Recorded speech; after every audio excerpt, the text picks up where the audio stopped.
Hello नमस्कार दोस्तों, आप लोगों का स्वागत है टेंशन फ्री स्टडी में। दोस्तों आज हम लोग जो है क्लास 10 का मैथ जो है चैप्टर जो है आपका दो चर वाले रैखिक समीकरण। ये चैप्टर है आपका दो चर वाले रैखिक समीकरण। दो चर वाले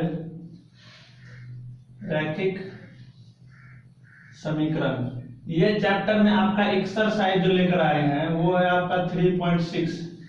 एक्सरसाइज 3.6 का जितने भी प्रश्न है उन सभी प्रश्न को देखना है।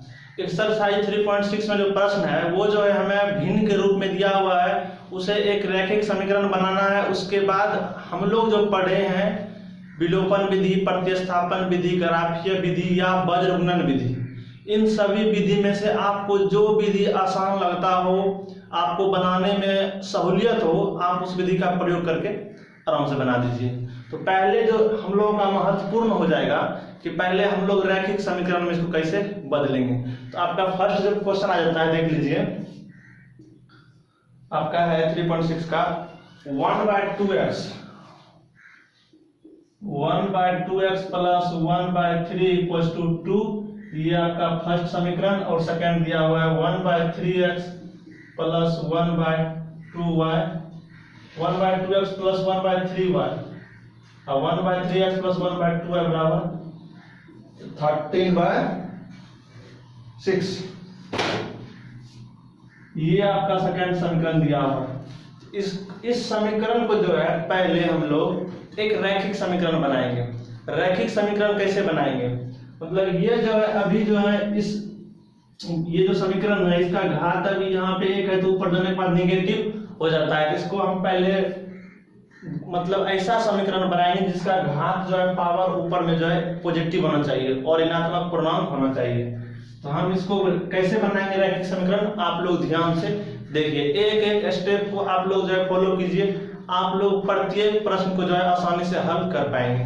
तो हम यहाँ देख रहे हैं कि 1/x 1/y 1/x 1/y, मतलब दोनों समीकरण में जो रूप देख रहे हैं x का टर्म जो है 1/x 1/y 1/x 1/y में है। ये दो जो है चर है, दो चर है, एक x चर है एक y चर है। इस चैप्टर का नाम भी है इसीलिए दो चर वाले रैखिक समीकरण। रैखिक समीकरण कहते हैं जिसका घात एक हो उसे रैखिक समीकरण कहते हैं। तो हम लोग पहले क्या करेंगे, पहले हम लोग मान लेंगे 1/x = मान लेते हैं a, ये जो 1/x है, और जस्ट 1/y = मान लेते हैं, इसको मान लेते हैं b। ये जब हम 1/x = a मान लिए, 1/y = b मान लिए, अब जहां पर 1/x होगा वहां हम a रख देंगे, जहां पर 1/y होगा वहां हम b रख देंगे। मेरा देखिए ये जो है 1/2 × 1/x के रूप में ये है, हम यहाँ पे 1/x की जगह क्या रखेंगे, a रख देंगे, रख दिए। बीच में प्लस है तो प्लस, यहाँ पे 1/3 × 1/y के रूप में है, तो 1/y की जगह हम क्या रखेंगे, b रख देंगे, b बराबर आपका जो है वही रहने दीजिए 2। यहाँ तो हम कुछ बदलाव किए नहीं है, a का बराबर मान लिए हैं। इसको फिर हम बाद में x और y का मान ज्ञात करेंगे, तो जो a का मान निकलेगा वहां यहाँ रख देंगे, फिर x का मान हम ज्ञात कर लेंगे। तो 1/2 × a प्लस 1/3 × b इक्वल कितना हो गया, ये मेरा फर्स्ट समीकरण। अब इसको आप इस तरह से सोल्व कर सकते हैं। तो 1/2 × a क्या जाएगा, a/2 प्लस यहाँ पे हो जाएगा b/3 = 2। इसको आप थोड़ा एक स्टेप और आगे बढ़ाकर सोल्व कर लीजिए। दोनों का एलसीएम ले लेंगे, कितना हो जाएगा, दोनों का एलसीएम हो जाएगा 6। जब 2 से डिवाइड करेंगे तो 3 2 3 6, 3 बार में 3 × a 3a, मतलब इसका भिन्न का जोड़ बना लीजिए। फिर 3 से भाग देंगे 6 में, 3 दूनी 6, तो 2 × b क्या होगा +2b = 2। ये देखिए 6 जो है गुना होगा इसके साथ में, क्योंकि इसके नीचे हमने कुछ एक होगा 1 गुना इतना गुना होगा 1 के साथ, इतना गुना होगा 2 के साथ, तो 3a + 2b = 6 दूनी 12। यह मेरा जो है एक पूर्ण रूप से बन गया रैखिक समीकरण। यह जो है मेरा पूर्ण रूप से रैखिक समीकरण बना है। इसी प्रकार से हम पहले फर्स्ट समीकरण का बनाए एक रैखिक समीकरण, और अब जो है हम सेकंड समीकरण का बनाएंगे एक रैखिक समीकरण। जब इसी प्रकार से हम दो रैखिक समीकरण तैयार कर लेंगे, उसके बाद आप जिस विधि से मन हो उस विधि से इसका जो है हल आप कीजिए। फिर सेकेंड आपका समीकरण है 1/3x + 1/2y। तो हम 1/x बराबर मान लिए हैं a, तो ये जो है सेकेंड जो है आपका 1/3 × 1/x है।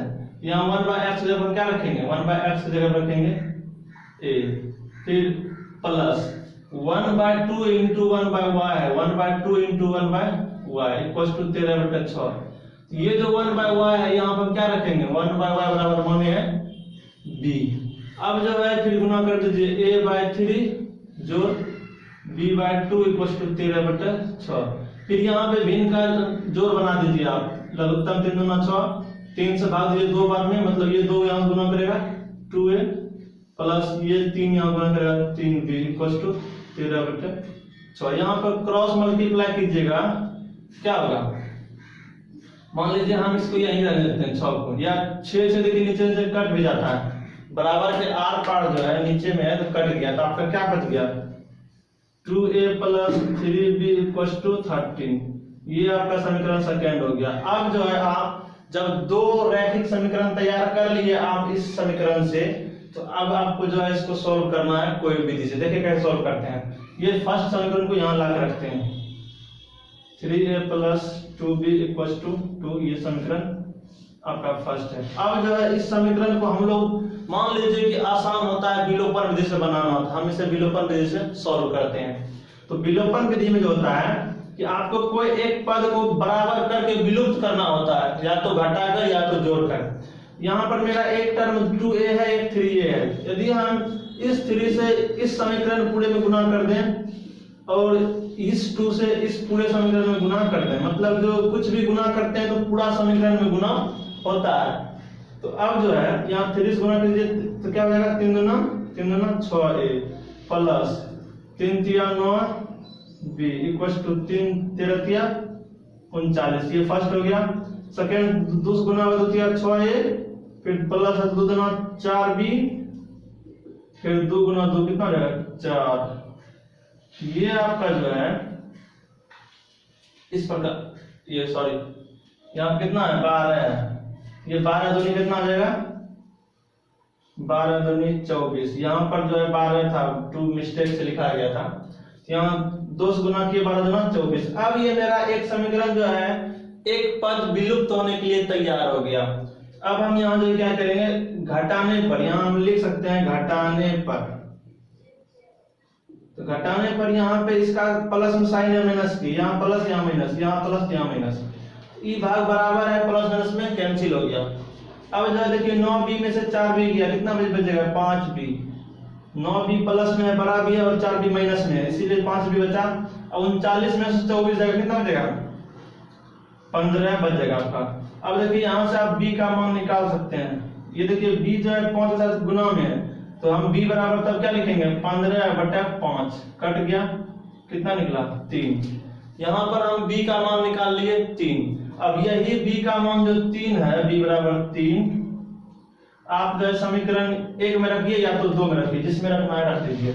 मान लीजिए आपका समीकरण जो है 2a + 3b, फर्स्ट जो है 2a + 3b = 13 है। तो इसमें जब आप रखिएगा तो b का मान रखिएगा तो आपको a का मान मिल जाएगा। 2a + 3 गुना b का मान कितना है 3 बराबर 13। तो 2a + 3 × 9 बराबर 13। अब जो है 2a बराबर ये जो 9 है बराबर के उस पर जाएगा, बराबर के उस पर जाएगा, तो 13 में से 9 गया तो कितना बच जाएगा 4, मतलब कि 2a बराबर हो गया 4। तो a बराबर क्या हो जाएगा 4/2, कटेगा तो कितना बचेगा 2, तो a का मान निकल गया 2।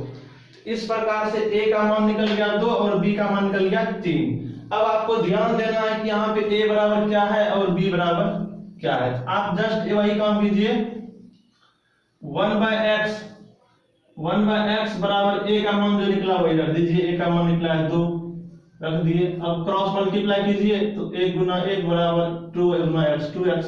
अब ये हमको x का मान चाहिए, 2 गुना में है, बराबर किस पर भेजेंगे तो 1/2, मतलब x का मान आपका 1/2 निकल गया।